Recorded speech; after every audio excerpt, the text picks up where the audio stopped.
sort de la terre, dessous la terre, des femmes, des bébés que l'on sort sous la terre, dessous les décombres. C'est absolument triste. 5 corps, dont ceux de 2 enfants, ont d'abord été sortis des décombres, puis transportés dans une morgue de Conakry. Ensuite ont suivi 3 autres qui ont été extraits des débris. Au total, 8 personnes sont mortes et de nombreuses autres ont été blessées mardi en Guinée dans un éboulement d'une décharge dans la banlieue de la capitale, Conakry. C'était prévisible. C'était prévisible. Il est souhaitable que l'on anticipe et aujourd'hui certains sont morts, mais il est souhaitable que l'on prenne des dispositions pour que ces décalations se répètent. Selon le directeur de la sûreté urbaine de Conakry, la décharge est tombée sur 3 maisons. Beaucoup de personnes se trouvent encore sous les décombres. Il faut envoyer des machines, le terrain est difficile d'accès, a-t-il ajouté. Cet éboulement survient après les glissements de terrain et les coulées de boue qui ont fait 499 morts à Freetown et détruit des quartiers de la capitale sierra-léonaise dans la nuit du 13 au 14 août. On ne peut pas prendre des dispositions sans qu'on finisse de sortir déjà des décombres. Je suis trop choqué encore. L'État est là, l'État ne fait rien. Depuis fort longtemps, l'État devrait jouer son rôle. Mais regardez aujourd'hui ce qui s'est passé. Les forces de l'ordre étaient déployées en nombre dans la zone de la catastrophe où les secouristes s'activaient pour rechercher des rescapés. 2 personnes piégées dans les décombres ont été extraites vivantes par les secouristes. Il était sous les décombres.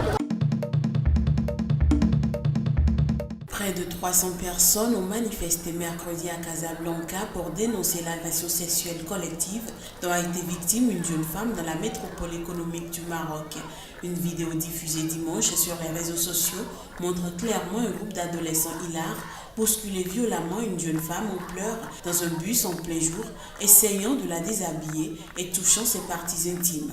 Une affaire qui a profondément choqué l'opinion publique. Personne ne peut rester indifférent à ce drame qui s'est passé dans ce bus et ça nous concerne tous.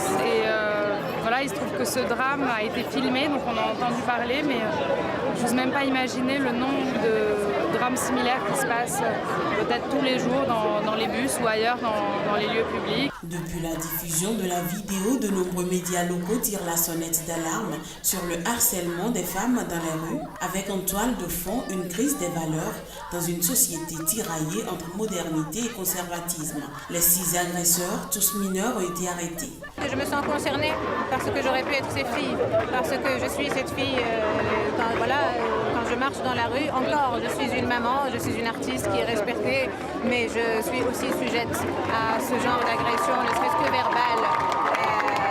C'est relatif, mais ça touche quand même, et des fois ça peut avoir des répercussions assez dramatiques sur la psychologie des personnes. Selon les chiffres officiels, près de 2 Marocaines sur 3 sont victimes de violences. Et les lieux publics sont les endroits où les violences physiques à leur égard est la plus manifeste.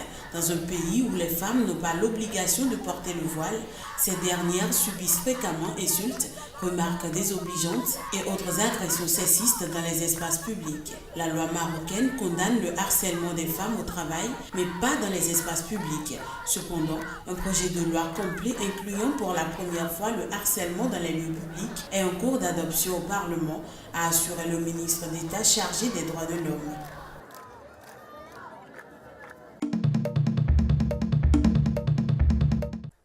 John Hume possède le plus grand élevage de rhinocéros au monde, 1500 pachydermes qu'il doit protéger des braconniers. Chaque semaine, il fait appel à un vétérinaire pour couper les cornes des bêtes. Il veut ainsi décourager les criminels payés par de riches mafias qui alimentent le marché clandestin de la médecine traditionnelle asiatique. Il dépense en plus 150 000 € par mois en frais de sécurité. Des hommes lourdement armés patrouillent en permanence dans cette réserve à 2 heures de Johannesburg. Ce que je fais ici n'a rien de rentable pour moi. Les coûts sont trop élevés. Il n'y a qu'une façon pour moi de financer ces coûts, c'est de vendre mes cornes de rhinocéros et utiliser cet argent pour les protéger.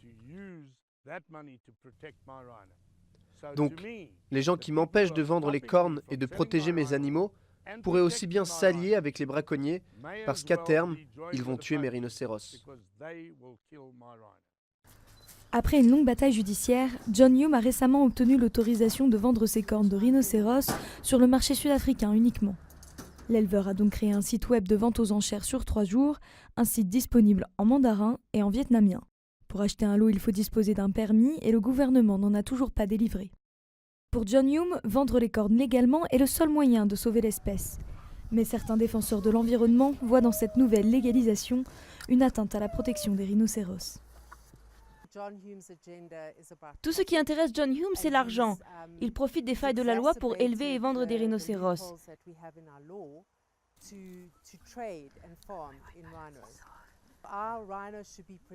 Ces animaux devraient être protégés au lieu d'être considérés comme des produits de consommation. C'est scandaleux. L'Afrique du Sud abrite 80% de la population mondiale de rhinocéros. Mais le braconnage a explosé. Plus de 1000 d'entre eux sont tués chaque année dans le pays depuis 2013.